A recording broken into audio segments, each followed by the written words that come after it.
I'm very pleased to introduce our speaker tonight, Maya Nasr.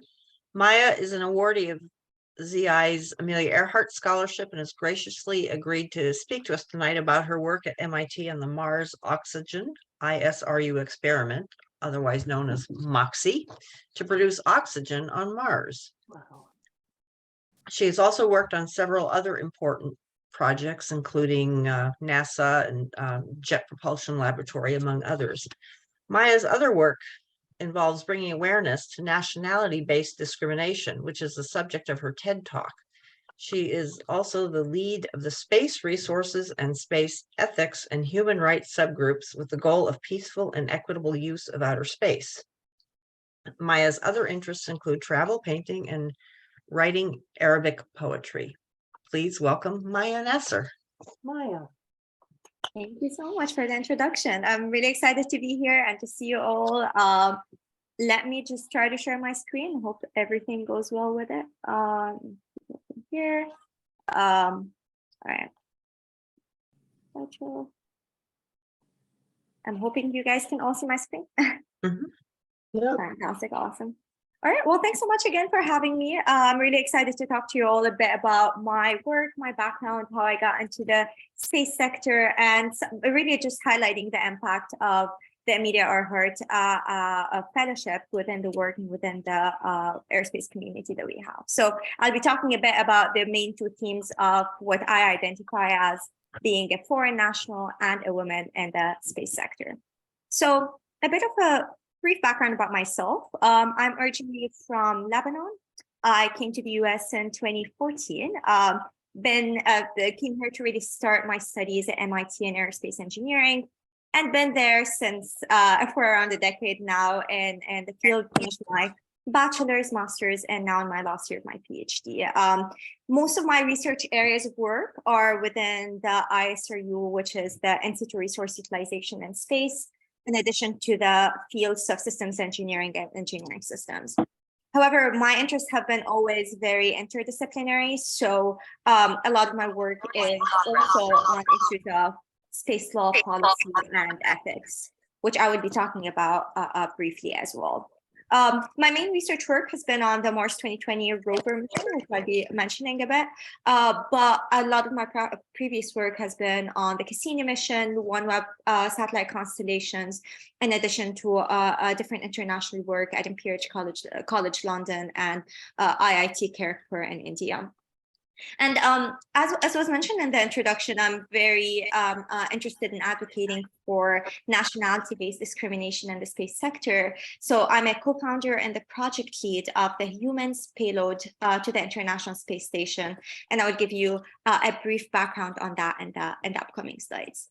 But to give you a bit about the story that preceded starting at MIT. So I grew up in Lebanon, and this beautiful tiny village that you can see over here and in the photo. It was an incredible environment to be in, community-based, but it was a place where you can realize the lack of any opportunities relating to the space sector, and also the lack of any inspiration from anyone around you who has worked in the field, anyone who's even traveled or left the country to begin with. So it was a very interesting background that tied into how my interests got shaped. But I was always, throughout growing up, curious and very interested in the space sector. Going back 2 years ago, when I was back home in Lebanon, I saw this old diary of mine when I was 11 years old. And I just always been fascinated by space at the time. And really wanting to be an astronaut was the main goal that drove me and a lot of my interests in the space sector. But moving in from fast forward from 2008 to 2012, a really big event happened in 2012 that shaped a lot of my choices and gave me a lot more confidence to proceed in the space sector as I am right now, which was the landing of the Curiosity rover. So In this photo, I'm showing Dr. Charles Lashy over here. So he's the previous director of NASA Jet Propulsion Laboratory. And the reason why this photo is very impactful for me is that Dr. Charles Lashy was also born in Lebanon, in a very tiny village in Lebanon, made it all the way to lead the NASA's Jet Propulsion Laboratory and the Mars mission that we're talking about, the Curiosity rover. And that just gave me a lot more confidence that it's great to be able to proceed in such a sector, in such a field of work, and it is possible to be able to make impact there. Unfortunately, no women role models at the time, but at least we had Dr. Charles Lashy as a role model to guide that work. But fast forwarding to my applications in 2014 is the moment when I got accepted to MIT and I realized that it's actually happening. I'm going to be proceeding in my work in the space sector and be able to study that work and be able to do my research in it. So throughout this journey, it took me a lot of time, a lot of years to gain confidence and being able to participate in this field and being able to make any impact and do research. But that moment here was the moment I first got my first internship, my first work at NASA Jet Propulsion Laboratory. And that was kind of a big flashback to the moment I saw that landing when I was still back home, to actually being able to make that dream come true and be able to work at NASA JPL and be able to do my project. It wasn't easy. There was a lot of problems of work that I'd be pointing out in a bit, but that was definitely the high of actually seeing something I dreamt happening and be able to gain confidence from it to proceed further. So what I'm showing here is kind of a transition that I really find interesting when I look back about how much we can actually make impact in things. So in 2014, August 2014, this is a photo of our initial class at MIT in quote unquote rocket science, being able to start understanding how rockets work. And at that time, kind of naming the rocket was onto Mars, and being able to imagine that you work on something that can be on Mars. And years later in 2020, I just found it really fascinating to be able to have the opportunity to work on a project myself that launched to the surface of Mars and landed in February 2021. And I just think, looking back, if you ask me the moment I got into MIT, if I'd be able to be involved in such opportunities, it was pretty much not something on my radar, not something I'd expected to happen. And I just feel more and more of these events that went on throughout the years really empowered me to continue in my research and to really apply my passion in these projects. So a bit of just brief background about the MOXIE experiment itself. So as you can see, this golden box over here, it is the MOXIE experiment stands for the Mars Oxygen ISRU. It's located in the front right side of the belly of the Mars 2020 rover. And it's the first time we ever demonstrate the use of resources in space. Specifically, what MOXIE does, it demonstrates the production of oxygen from the carbon dioxide in the atmosphere on Mars. And the reason this is really important is sending things to space is very expensive.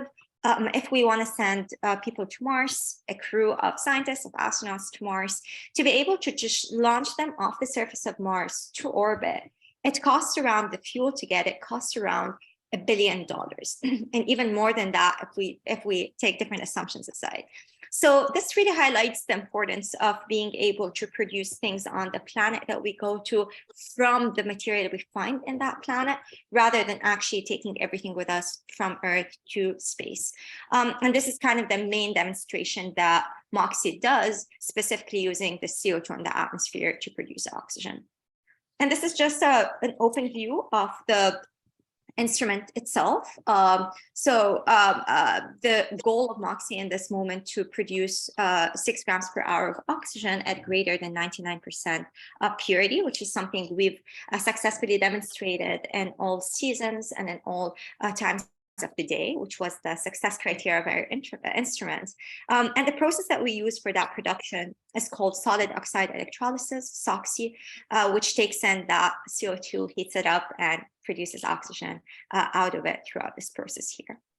So out of this generic overview, just the main thing to highlight here, the reason why we care about these things is we need the astronauts to be able to breathe on Mars, to be able to have this oxygen to breathe, but to be able to also get them back to Earth. So this successful demonstration is one of the main steps to pave the way for future human exploration of Mars.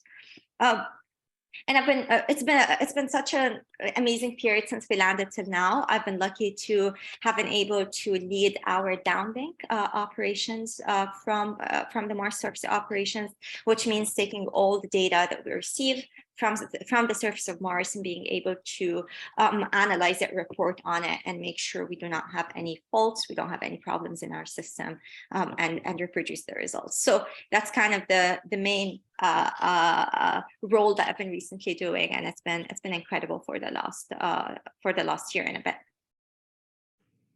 And starting from this work on MOXIE being the first time we use resources in space, and being a technology demonstration itself that NASA is doing, it prompted a lot of my research work in my thesis that's not only just MOXIE related, but also studying the current innovation challenges in NASA's planetary program, and also studying our responsibility as engineers to also look at the policy and the legal aspects of how we can make sure that now that we're allowing resource utilization to happen, we do it in a way that is sustainable and that's equitable for all people around the world.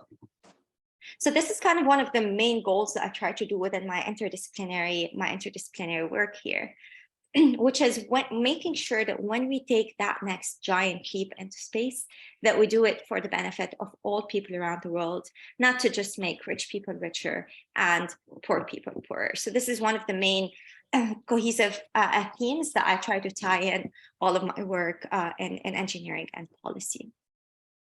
But within all of my current work and experiences, I think one of my favorite memories that happened over the last few years was on April 20th, 2021, which was the very first time we produced oxygen on Mars. It was the very first time we successfully demonstrated that our instrument works. And I was responsible to, take that data, be able to analyze it and produce these plots that you're seeing over here.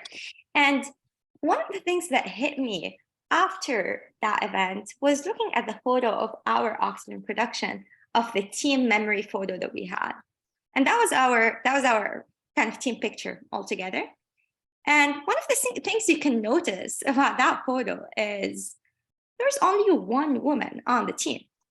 And that's something that I think I've gotten used to over the years, but it hits me a lot every time I look back at a certain call, or I just, go to a certain event, do any research, that I am the only person in the table on the call that is a woman.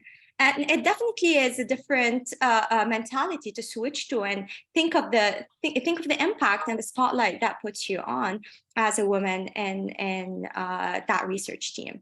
And we think a lot of times that universities are putting efforts in order to try to increase that representation, try to alleviate that impact. We started in the space sector being one of the least representative fields in the world, especially for women. It's one of the most famous photos of mission control with only one woman present there. We think these changes are getting a bit better now, but we're looking at places that are some of the advanced countries in the world even. And this is just one of our team photos from this summer, and hits you again that you are the only woman on the team. You're the only person at the table. You're the only person there, surrounded by all experienced men around you.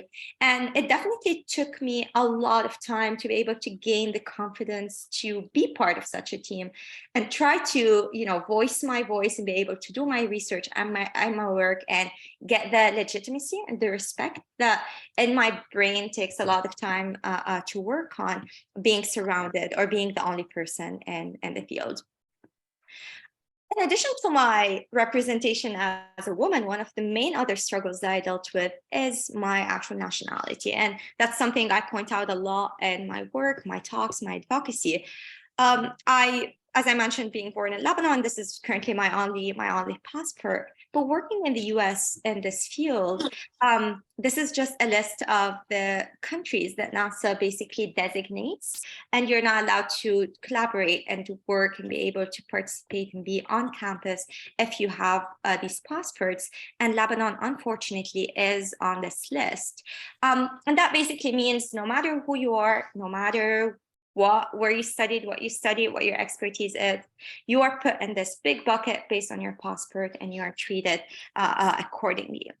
And one of the things that disappoint me right now a lot that I try to advocate for, if you look at a lot of the websites for aerospace companies for work, you have this equal opportunity employer statement that these companies would do employment without regard to national origin, without regard to citizenship.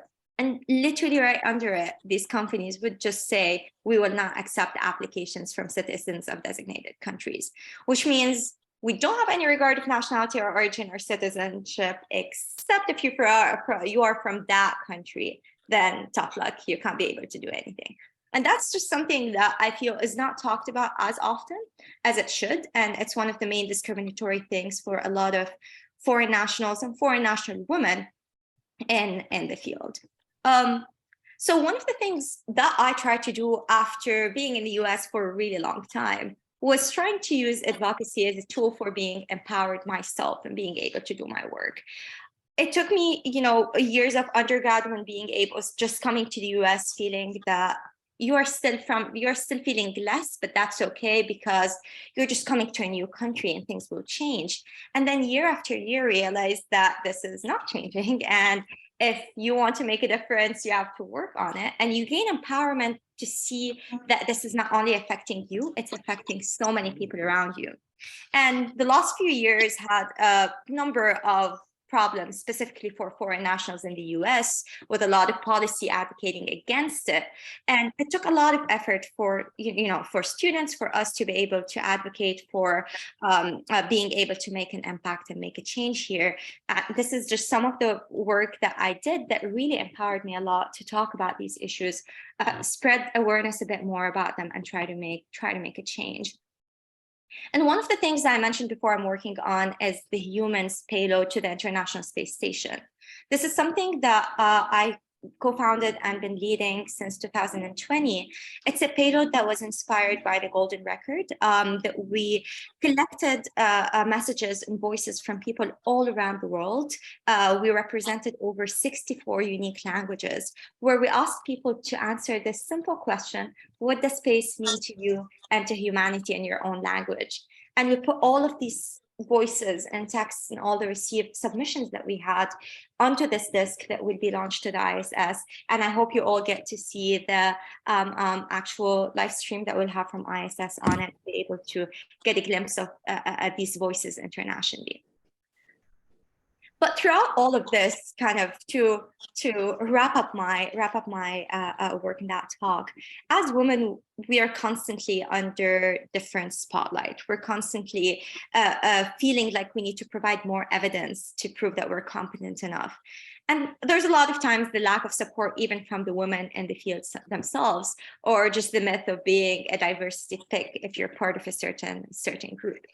So I think what has helped me throughout the years, and what has empowered me throughout my last few years to be able to participate and advocate for things, is being surrounded, finding a community of people who are supportive for my academic and personal growth, and surrounding myself by that community.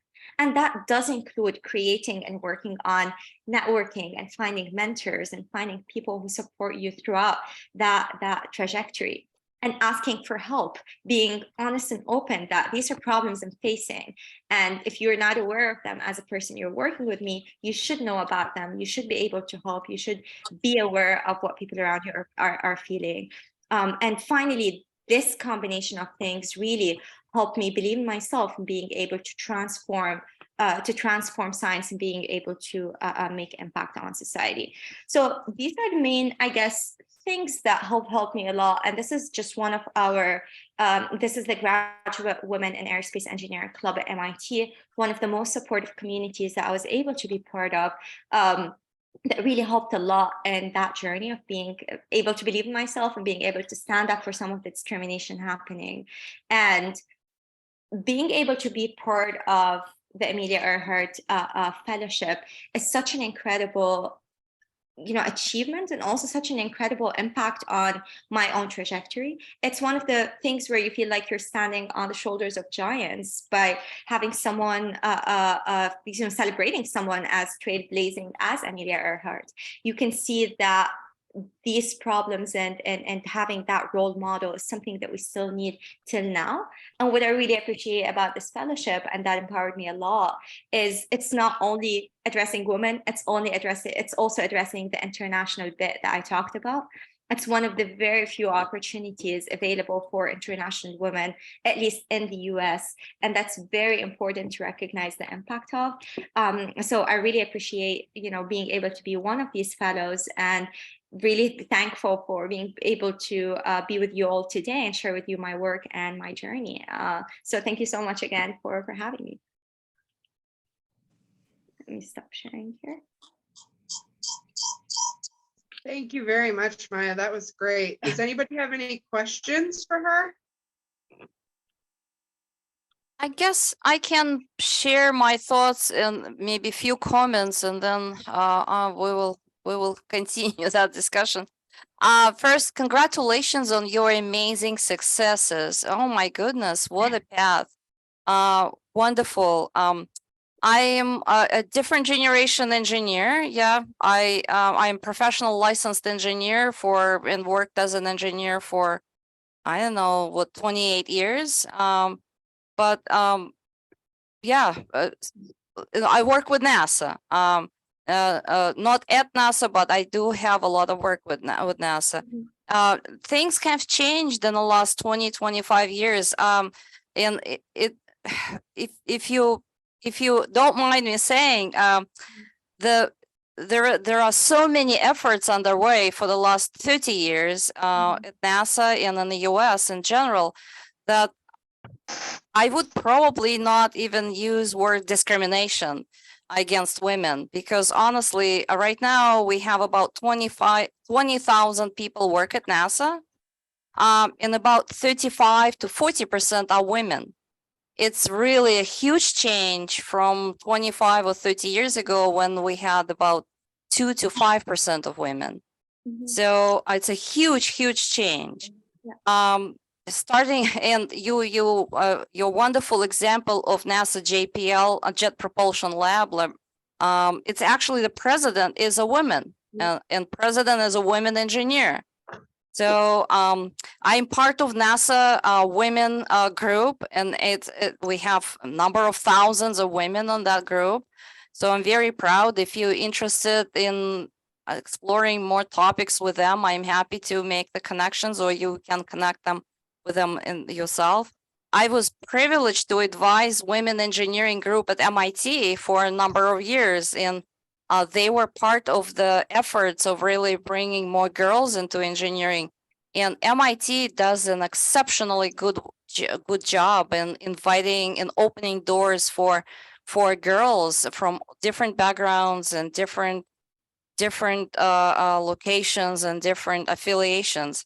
So I how should I say? Maybe it's just a proud woman engineer for many years who really stood up for those topics. I think we reached the point where I would not say there is a discrimination against women in engineering. Full disclosure, I am with the Society of Women Engineers. I was a vice president for many years, and we put a lot of efforts. But if you're interested in changing policies in the United States, we welcome you to different groups, work on different policies and different advocacy. So if I would like to encourage you to go from encouraging other people to help other women, but really joining forces for those who really changing policies in the United States. And again, I apologize, maybe I'm alone on this, but there was so much effort, ongoing effort, and so much effort been ongoing for many years on my memory, that I would probably not use the word discrimination, because I think the field of engineering is so wide open to all women around the world. And the fact that you were invited coming from Lebanon, it's fantastic. It's part of that effort to really inviting you and making you part of that field. And again, congratulations to all of your amazing successes. You obviously a rising star, and I'm in awe of what you're doing and how you're doing. And just let use your example to really encourage other young women to choose engineering, to go to MIT and many other schools, to join NASA. And NASA is an amazing place where any woman can flourish. Just really, it's fantastic time. And yes, there are some limitations, because for those who are not engineers, you're probably aware that, or at least might understand that NASA works on many national security projects.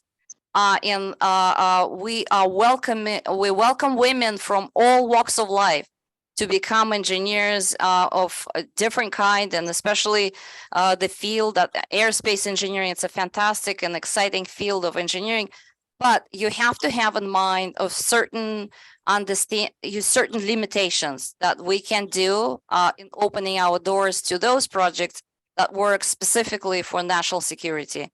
So again, kudos to you, hats off to you, and let's join forces. Let's bring more women to engineering. Thank you for your presentation. Thank you. Thank you. I think one of the things, just as a small point to point out, I'm definitely very, aware of all the changes been happening all the years throughout NASA. It's really important to see all the women in leadership. It's been fantastic. Dr. Bhavya Lal, also technology policy at NASA, a lot of the leadership that's happening. But the main thing, if we actually look at departments and universities like MIT, if you actually go lab to lab, project to project, and see that actual impact there, yes, it's better than it was before, but we still see at MIT in 2023 right now labs that have only one woman and 50 other men. There is still a lot more to go on that journey, so it's definitely a lot better than it was before, but I think there's a lot more to be done, which is something that everyone is, joining forces to do, and I'm really glad, the Amelia Earhart Fellowship and what you guys are doing is all fantastic to be able to allow that to further happen. But this is the main caveat that I guess I had in mind. Sure, thank you. You're absolutely right. And women like you can inspire other girls to go into engineering. So kudos to you. Thank you. And I think that's, sorry, Donna, go ahead. No.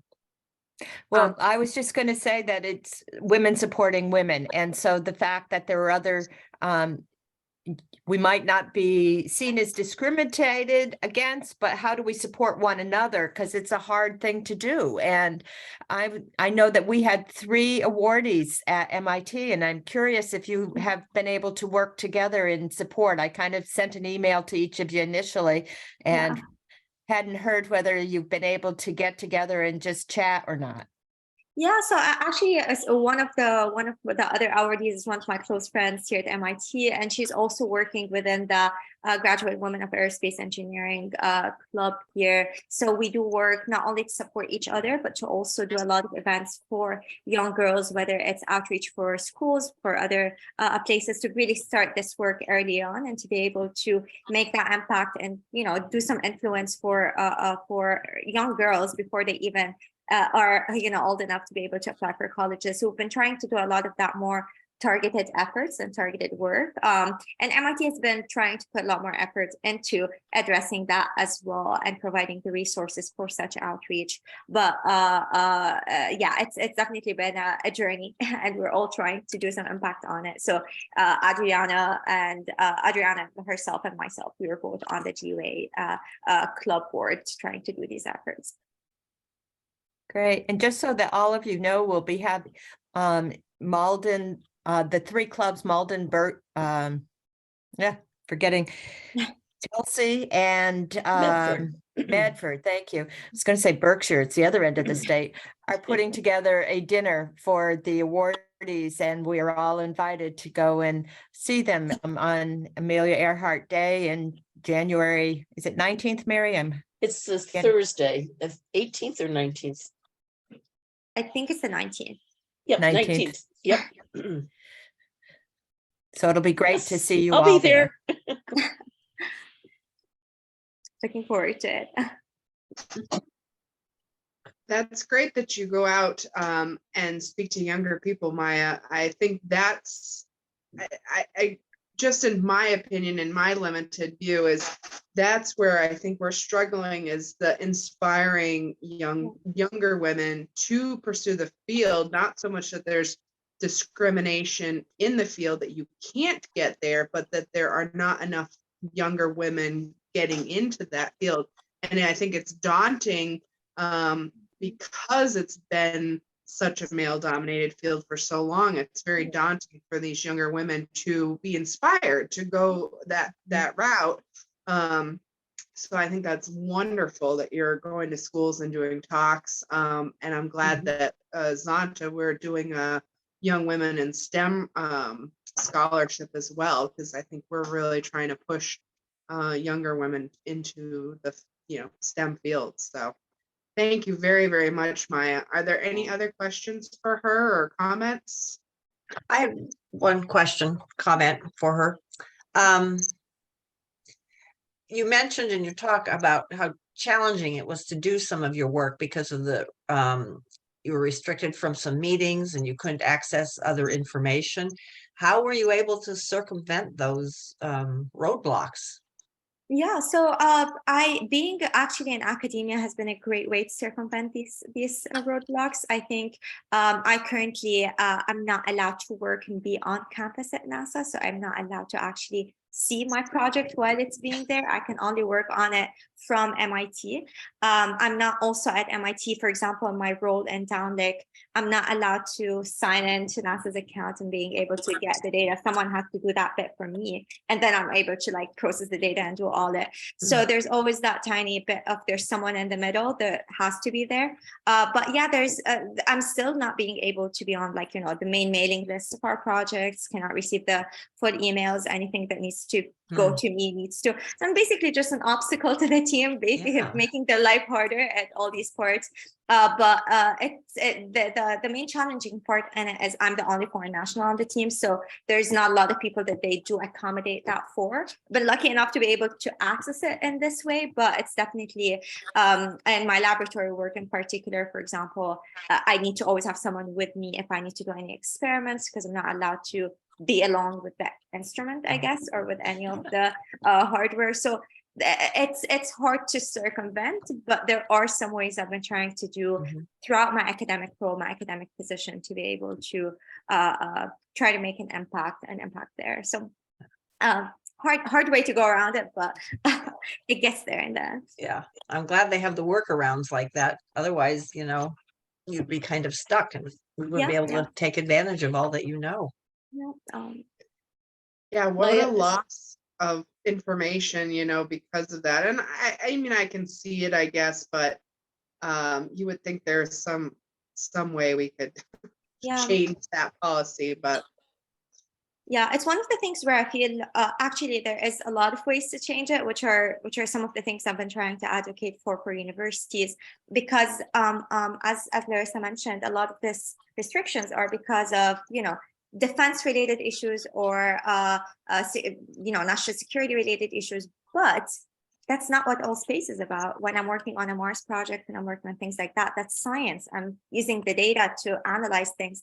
And I do think right now, for just lack of trying, everything is clumped together into one thing. And I do think universities, if they really wanted to make a chance for students, they can separate certain things that people can access to. We're not saying get access to, defense and weaponization, but you can still get access to a lot of science work, science projects, and learn as a foreign national without being restricted throughout these restrictions. So this is a lot of the I think nuance that if universities wanted to make an impact, can do that. But Maya, strictly speaking, it's not discrimination. It's just the common sense for national security and defense area. Would it be, am I wrong in that? When it's applied to things that are not national security issues, it becomes discrimination, given that you're working on literally analyzing data that would become public to the people in a month. Not being allowed to access, if you are a researcher working on a project for 6 years and are still not allowed to, touch your instrument or get access to the data you proposed or you worked on, then it's not a national security project. And the fact that it's all clumped together is discriminatory in that sense. Yeah. Thank you for clarifying that. But as you know, as an engineer, it's hard to really.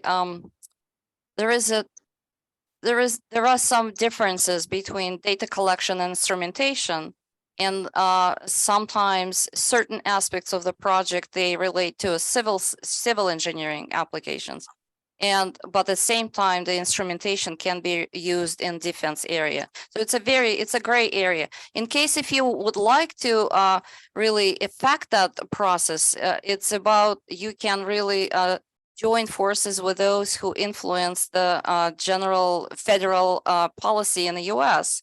And we would love to welcome people of foreign nationals getting education, talented people like yourself, getting education here in US and become US citizens. So I would love to see you be the next president of NASA JPL lab.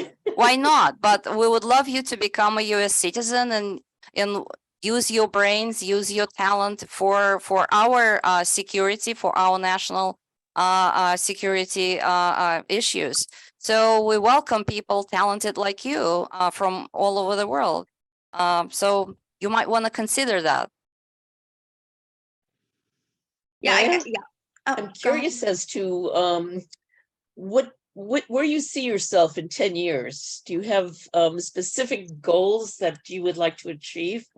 Yeah. So I think given my interdisciplinary skills, I'm hoping to actually post getting my green card, start my work at NASA JPL, and afterwards transition to policy work. So I think I do want to start my career really focused on aerospace engineering, mission operations kind of work, but I definitely want to transition to more NASA headquarters, more technology strategy and policy work. So kind of that's the envision after and around 8 years or so throughout my career. So that's, I think, the rough plan. Throughout the way, if something changed and I was able to apply for some astronaut position, that's the ultimate dream. But for now, like the actual career-wise, this is my more realistic actual time plan between engineering and policy. So great. We would love to see you in the area of policy. My goodness.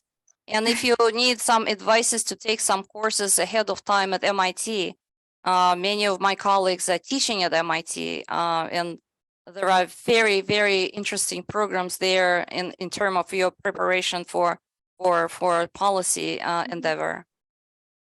Thank you. Yep, that would be fantastic. Maya, I don't think I'm a rocket scientist, or most of the people here aren't. So I'm wondering if you can just, one of the things I was interested in from your resume was that you worked a lot with like OneWeb satellite network. And, I know that there's a lot of satellites, and I know that we're starting to work a lot more internationally, and I've learned a lot about that in just the communications within Zonta. Can you talk a little bit about the satellites? And because we've talked a little bit about security, I think that's another aspect. I know that we're talking somewhat with the Starlink, which was a private satellite. So just for us non-scientists here, so that's what's happening. Yeah, for sure. And so it's been very interesting, the rapid increase in satellite constellations over the last few years. I did start working on OneWeb, I think it was 2019, just for a brief time I worked with them. Currently the big effort is to try to increase communication globally, whether that would be adding communication. Oh, thanks so much, Larissa, for the link. Whether that would be providing internet globally, worldwide, whether that would be different types of communication. And this is why having these satellite constellations has been growing interest. So OneWeb in particular had a lot of targeted goals at the time to be focused on some of the remote areas that don't currently have reach, and some places in the US, some other parts of African countries, places where you don't necessarily have that internet access that other places have, in addition to ships and airplanes and things like that. How to make just the global internet more connected, more provided, and have more connectivity. Now, the main problem that happened is throughout the last years, that escalated really quickly and kind of surpassed the speed that the regulations are happening for these efforts, which is why we see a lot of current, ongoing issues with space situational awareness, space debris, what's going on in the orbit, everything happening, all the satellite constellations happening all at once.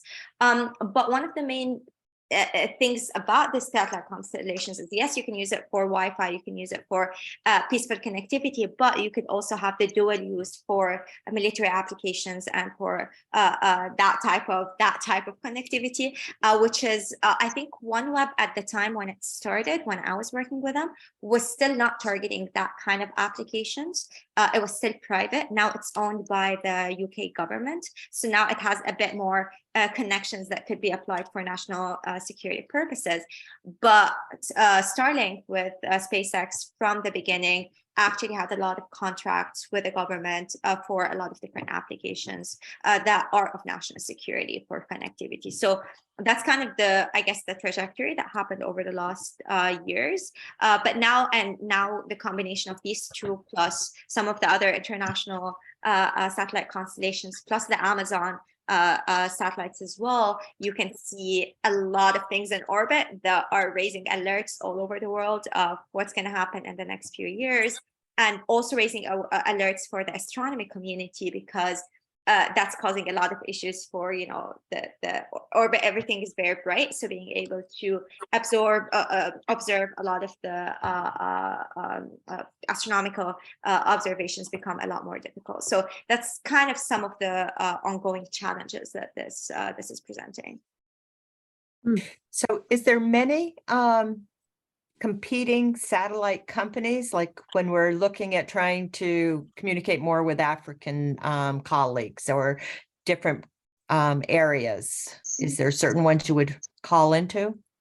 OneWeb and Starlink are the biggest ones at the moment. So these two, they actually started, it's a funny story that they started together. So the Greg Weiler, the person who did OneWeb, was actually working with Elon Musk and SpaceX to start it together. Then some problems happened. They split apart into two things, and they've been competing since then. And after the Ukraine-Russia problems with launch, now OneWeb is actually launching its satellites on SpaceX rockets and launches. So they've returned to some sort of collaboration and acceptance of both of them happening. But these are the main two, I guess, global competing. Just that, okay. Efforts. There's a lot more, but these two are the biggest. Yeah, things are changing fast. Thank you.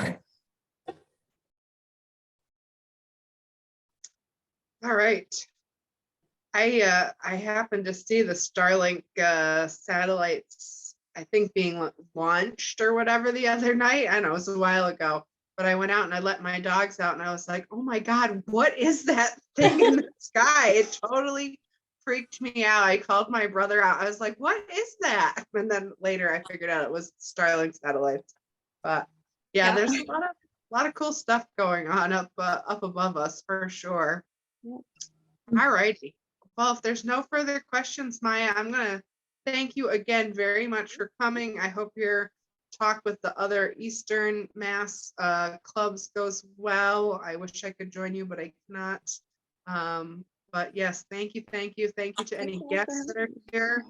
And we're going to move on to our business meeting, which anybody is welcome to stay if they wish. If not, then again, thank you very much. Thank you so much. Yes. Thank you, Maya. Thank you. Thank you so much. Thank you, Maya. If you would like to reach more girls, please do it. Consider do it, Society of Women Engineers. We reach out on daily basis, thousands and thousands of girls around the US. Yeah, on mute, but thank you, Maya. Thank you. Yep, SWE is fantastic. It's definitely a great place to be. Yeah, thank you so much, everyone. So good to see you, Larissa. I will disconnect in a moment, but before I'll do that, I would like to issue special thanks to Donna and to you, Mary, and I don't know if Verna is here, but it's just really for Donna is very modestly to really describe what she does. She did mention that we work with a globe and NASA globe through 7 satellite missions.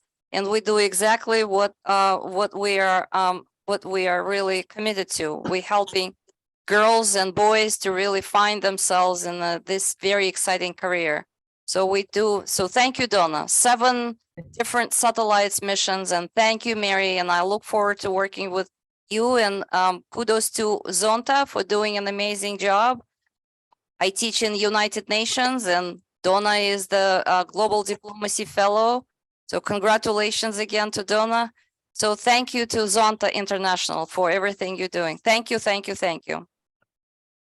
And thank you for introducing us to Ollie. She was amazing. She came and talked to our Northampton group, and we're going to start some projects with her and the Global NASA so that we can work together and get some other youth involved. Yes, thank you, more to Donna. come. Thank More you, to come. Donna and Mary, for you making a huge difference. That's what is very important. And Zonta in general makes a huge difference. Thank you very much. Thank you. Have a good night. Thank you. Bye-bye. All right, everybody. So I did get to, oh, there you go, Mary. Mary's got my agenda that I did today, because I'm, again, slow today. So on to the business meeting. We got December meeting minutes, which were in the newsletter. Does anybody have edits or comments on those? And if not, can someone make a motion to approve the minutes as written?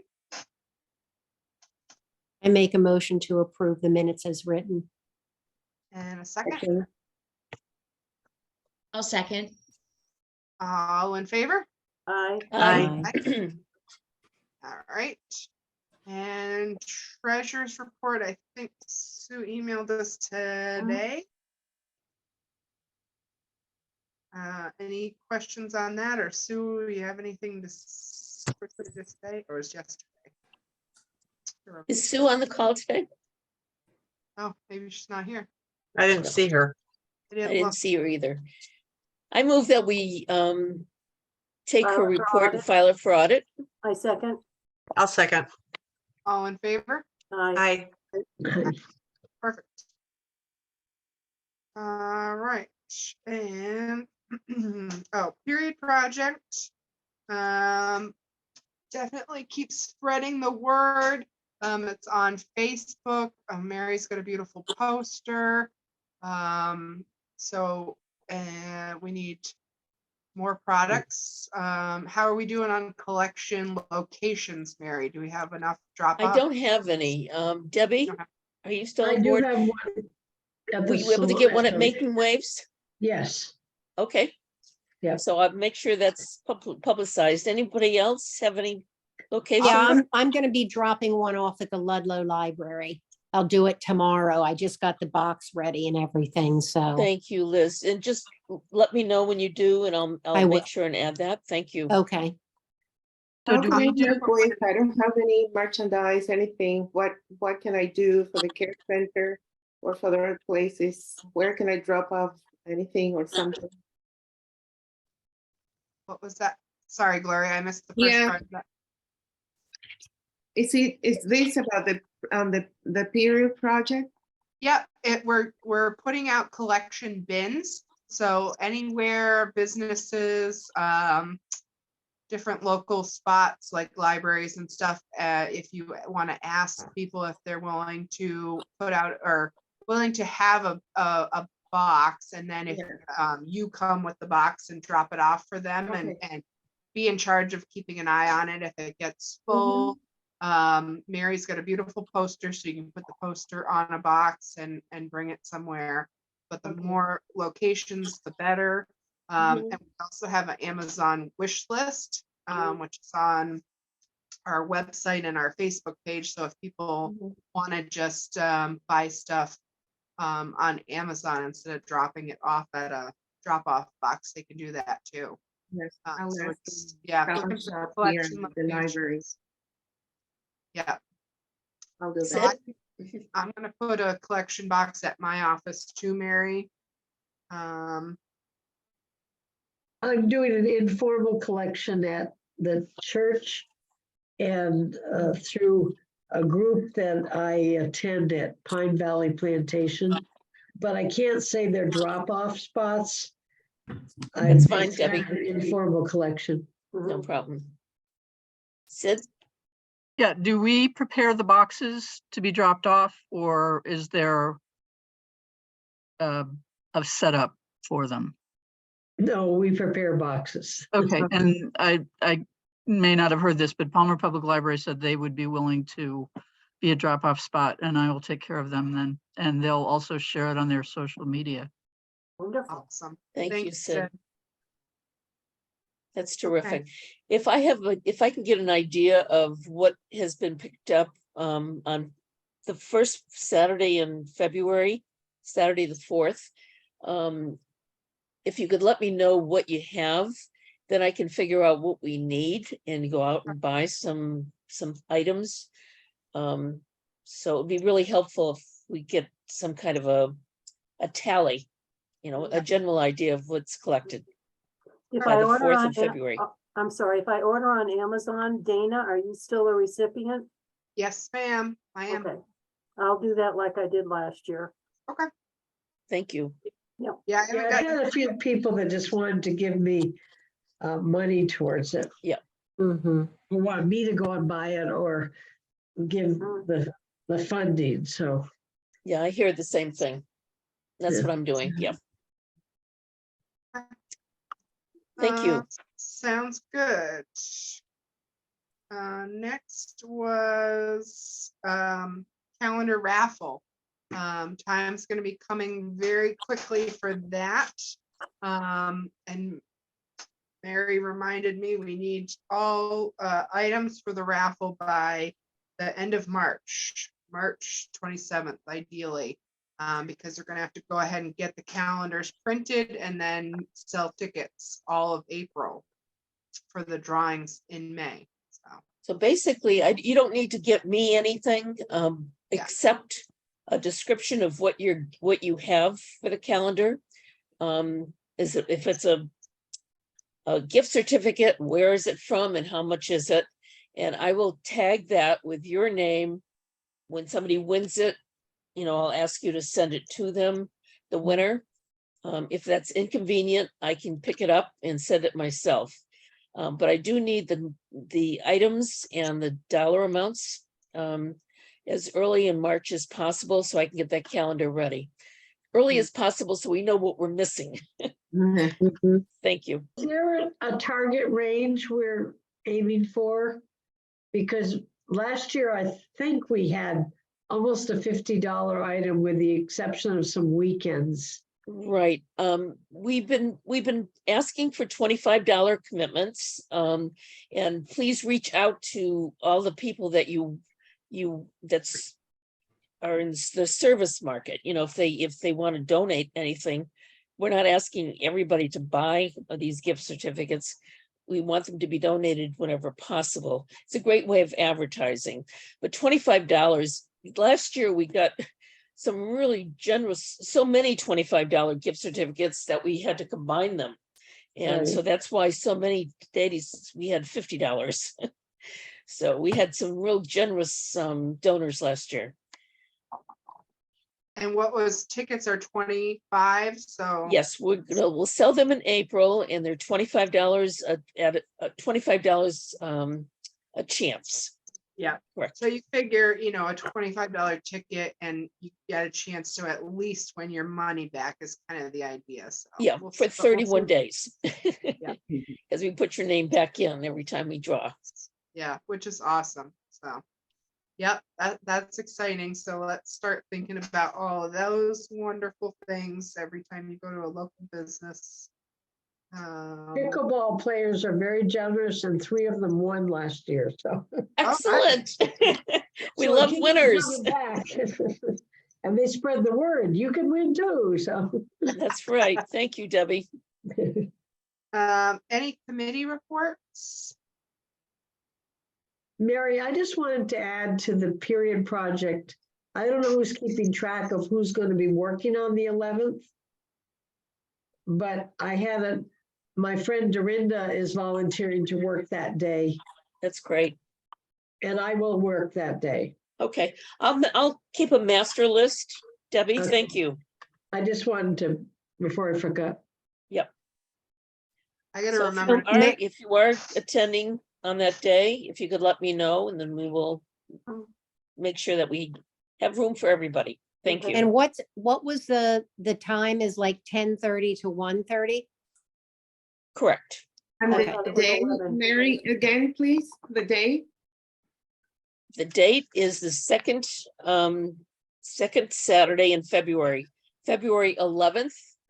And that's going to be in Palmer at the Palmer Library, At 10:30 till 1:30, right? 10:30 to 1:30. Oh, 10:30. Oh, Yeah, and that's for assembling our period project kits. Right.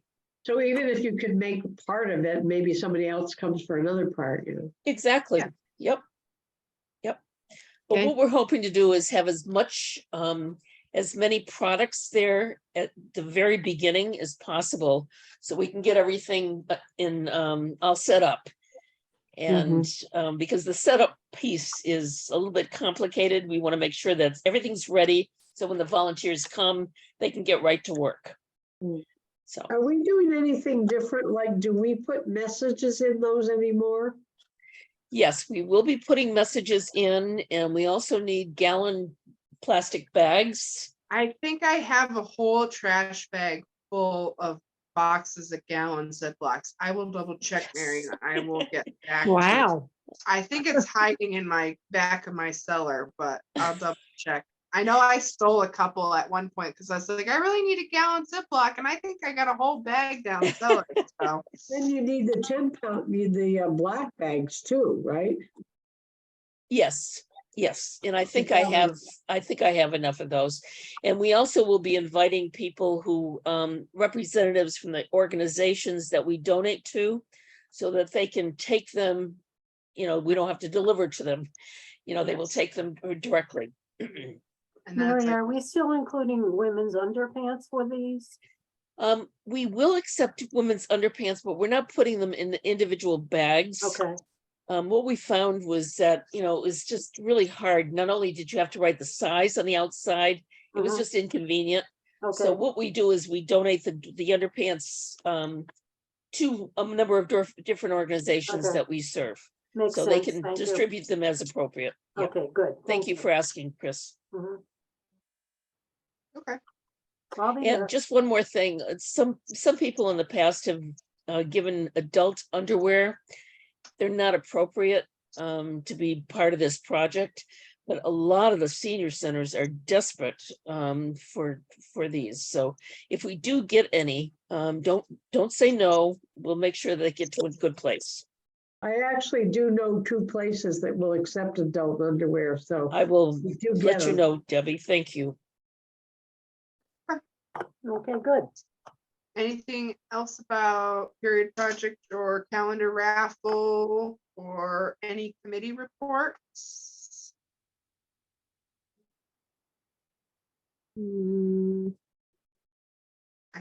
Any other business? The list of all our upcoming events is on there. Make sure to invite. Next month, the RAD program is going to be great. Any young women or girls that want to learn self-defense, that would be a great meeting to invite those people to. It's a Zoom meeting though, right? Yeah. It is a Zoom meeting. Yeah. And the Belchertown Police will have 2 people there as well. So that they're going to be putting on a rad program. So anybody who's interested in learning after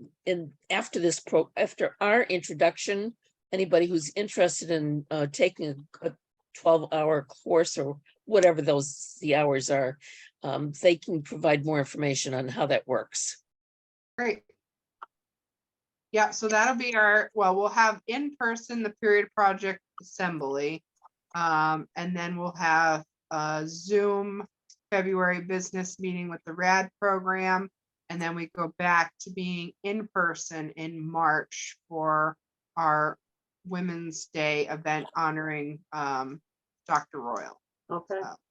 We got a lot of exciting stuff coming up. All right. If I could just make one more plug, we need members. It's really important that we generate more excitement, get more people to come. We are a wonderful service organization, and as you know, we're international in scope, and so many organizations are not. So this is a great opportunity for women to support other women. And so please do invite. We want to get as many members as possible this year. We're still need to make a big splash, because if we don't grow by at least 10%, we're not going to be a district. So we need to get people involved. Yeah.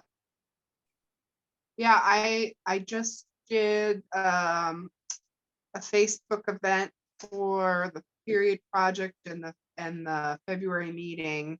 Thank you, Dana. So share on Facebook. Yeah. All right, ladies. Thank you.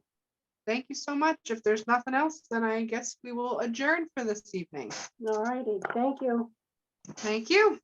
Thank you. Karen. Great meeting. Everyone. Yes, great meeting. Pam, thank you Pam. so much. Yeah, Welcome. I was very excited it worked out. She was terrific. she is. Yeah, It was she wonderful. was. Nice And to when see she's- you, Marge. Nice to see all of you.